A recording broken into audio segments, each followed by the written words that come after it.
Mavens, mothers, matriarchs, wild, wise, and weary women. This is your call to listen and respond. Regent women aged 45 to 70, for centuries we've been waiting for this moment. We've been waiting for the opportunity to live our most authentic and fulfilled lives. We've been waiting thousands of years to claim sovereignty over our bodies and ourselves. The rise of patriarchy in the ancient world and its continuance today began with the suppression and erasure of female divinity. Now, thousands of years later, patriarchy is the water or the established social system, and we swim in it, like the fish. And often we don't perceive the water we swim in. It's time to transform our social systems and the patriarchal norms that are limiting men and women and are not good for the planet.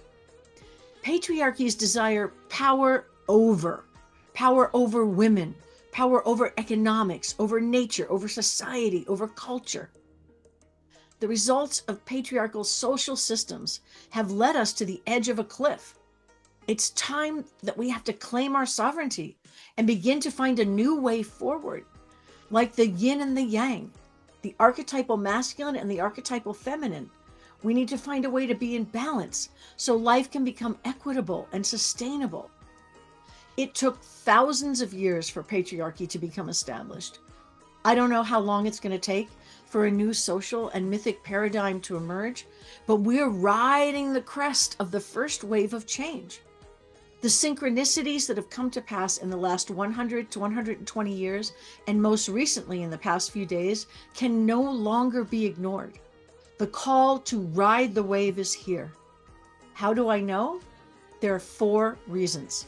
1, if you're a woman between the ages of 45 and 70 or over, or if you're a member of the generational groups of boomers, late boomers, millennials, Gen X, and of course all the women coming up behind us, we are the first generations of women in the history of humanity to live past menopause together as a cohort. It has never happened before, not in the history of humanity. Individual women, yes, have always lived past menopause since the time of Plato, but never have entire generations of women lived together past menopause into this new stage that I call regency. By 2030, in the US, there'll be over 87 million women over 45. Imagine how many of us there will be worldwide. Regent women have all of our life experience, career experience, and growing wisdom to employ and use during this new stage of life. We have another 20 to 30 years past menopause to live our most authentic and fulfilled lives in service of the greater good. We have more power than we've ever held in history, and this includes economic power, political power, and cultural power. And our power continues to grow, but we need to learn how to wield it. In the year 1900, statistically, women of color were dead in the US by 43 and white women by 51. And it was at this time that Regency began developing. At the birth of the 20th century, we also saw the birth of psychology as we know it, and the beginning of our understanding of archetypes, the collective unconscious, the power of mythologies, and the depth and complexity of the human psyche. Point number 2. Along with the emergence of Regency, the 20th century was the beginning of the rise and the return of the archetypal divine feminine. It was the time of the women's suffrage movement, the women's rights movement, the neo-pagan movement, and the feminist spirituality or goddess movement. These political and cultural movements and others encouraged women to reclaim their human rights and the divinity of the feminine within culture, spirituality, and the cosmos. The work of Carl Jung, Esther Harding, James Hillman, Marion Woodman, Jeanette Perry, Jean Shinoda Bolin, Christine Downing, and Clarissa Pinkola Estes, and others, all emphasize the importance of the archetypal feminine, mythology, and the divine feminine in the development of balance and reciprocity in human culture and in our relationships with each other. as well as with all of the ecological systems here and with the earth herself.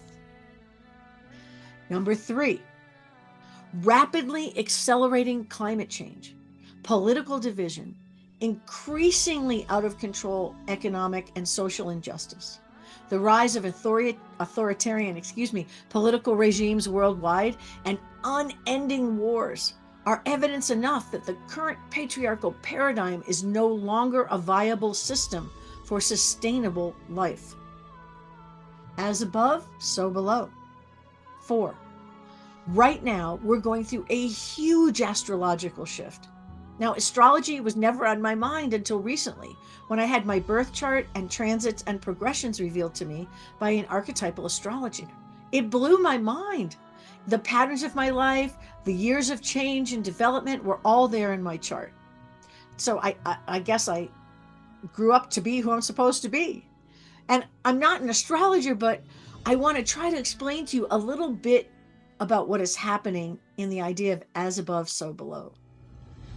2 planets have come together recently in the last week, 2 weeks, or are in conjunction, as they say, at the 0 point on the zodiac that we know, right?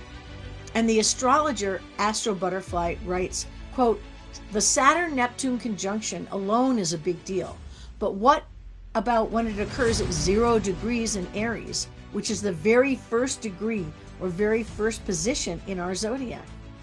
She says, we're talking about a massive new beginning on a scale we haven't witnessed in 1,000 years or thousands of years. Certainly, she says, not within a human lifetime.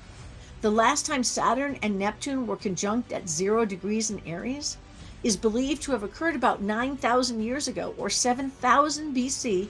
Keep that date in mind. A period that coincided with the birth of agriculture and the rise of settled human life. This evolutionary leap forward for humanity around 7,000 BC was created by women who developed weaving, pottery, agriculture, and animal husbandry. These developments and this evolutionary move forward allowed humanity to develop from hunter-gatherers into villages, right? Towns, cities, and city-states. I believe and I feel in the depth of my soul that at this time of as above, so below, massive change, that women are once again going to lead the next evolutionary leap or development of humanity. And it's starting now. I see the evolution of regency and the extension of women's lifespans beyond menopause as the call of the anima mundi, or the world soul, to create a new balance beyond patriarchy. Women in the regency life stage are going to lead humanity forward into its next evolution. In order to survive and build a sustainable and equitable life on planet Earth, we're going to have to find a way to work together towards balancing the archetypal masculine and the archetypal feminine within both men and women and society. Regent women can return the archetypal feminine attributes of nurturance, compassion, empathy, emotional intelligence, intuition, womanly instinct, womanly ways of knowing, creativity, feeling, relationship, collective thinking, and love to the archetypal balance of the masculine energies of logos, logic, reason, order, clarity, goal-oriented vision, authority, protection, service, and individualism. So it's go time, ladies.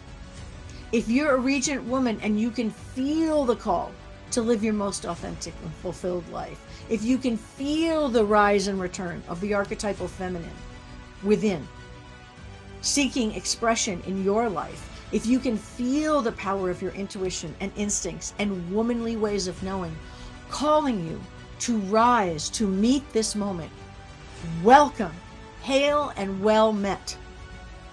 Mavens, mothers, matriarchs, wild, wise, and weary women, this is your call to listen and respond. What say you?